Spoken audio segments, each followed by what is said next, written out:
প্রথমে আমরা দেখলাম যে এই যে 6 নম্বর সবকটা, যে সবকটার মধ্যে আমরা নিয়ে এসেছি হচ্ছে এক আলিফ মাদ্দের বর্ণনা। তো যদিও ডাবল দ দিয়ে আসলে লেখা হয়েছে, যেহেতু মাদ্দুন শব্দটা আরবিতে লিখতে গেলে তখন সেখানে তাসদীদ আসে, তো আমরা এইভাবে বলতে পারি মাদ।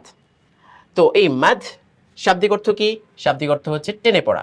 যেহেতু এখানে আমাদের কাকে বলে তার একটা পরিচয় কিন্তু রয়েছে, পরিচয় থাকার কারণে এখানে আর আলাদা করে আমরা কিছু আনিনি।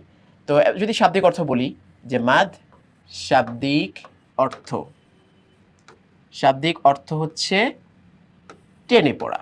কি করা? টেনে পড়া। ঠিক আছে, তো এই টেনে পড়াটা আমরা এখানে পেয়ে যাচ্ছি। হ্যাঁ, শাব্দিক টেনে পড়া, এই টেনে পড়ার বিষয়টা আমরা এখানে পেয়ে যাচ্ছি। তো কথায় কথায় আমরা বলে ফেললাম মুখে শাব্দিক অর্থ টেনে পড়া। তো শাব্দিক অর্থটা এখানে লেখার প্রয়োজন কেন মনে করিনি? যেহেতু এখানেও আমাদের পরিচয়টা চলেই আসছে যে হরকতের উচ্চারণ টানিয়া পড়াকে মাদ বলা হয়। তাহলে তোমাকে যদি বা আপনাকে যদি প্রশ্ন করা হয় যে মাদ কাকে বলে, তাহলে এক কথায় আমরা কি বলবো? হরকতের উচ্চারণটাকে টেনে পড়াকে মাদ বলা হয়।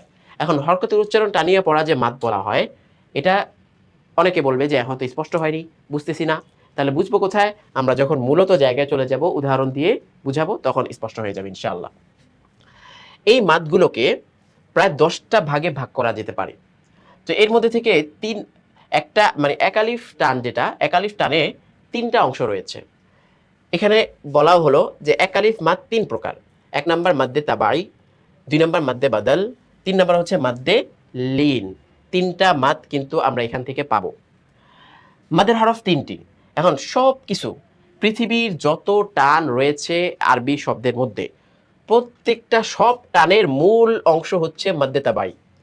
কোথাও যদি মাদ্দে তাবাই না পাওয়া যায়, ওখানে কোশ্চিন কালেও টানা যায় না।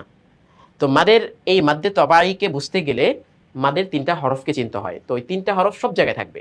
তারপরে হচ্ছে টানের বিভিন্ন ধরন এক এক দিকে চলে যাবে, কিন্তু এই 3টা জায়গা বা এই 3টা হরফ অবশ্যই অবশ্যই থাকবে। তো মাদের হরফ 3টি, এজন্য এটাকে এমনভাবে মুখস্থ করতে হবে, যেটাকে আমরা বলি বাংলায় ঠোঁটস্থ করা। ঠোঁটস্থ মানে কি? মুখের আগায় থাকা। এটা ভুলার কোনো চান্সই নেই। এইভাবে আমাকে শিখতে হবে। তো জবরের বাম পাশে খালি আলিফ।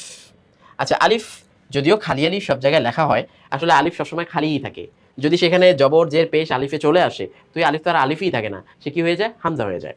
তো আমরা যেহেতু অন্যান্য জায়গায় বিভিন্ন জায়গায় এইভাবে খালি আলিফটাকেই বড়রা চয়ন করেছেন, সেজন্য খালি আলিফই লিখেছি।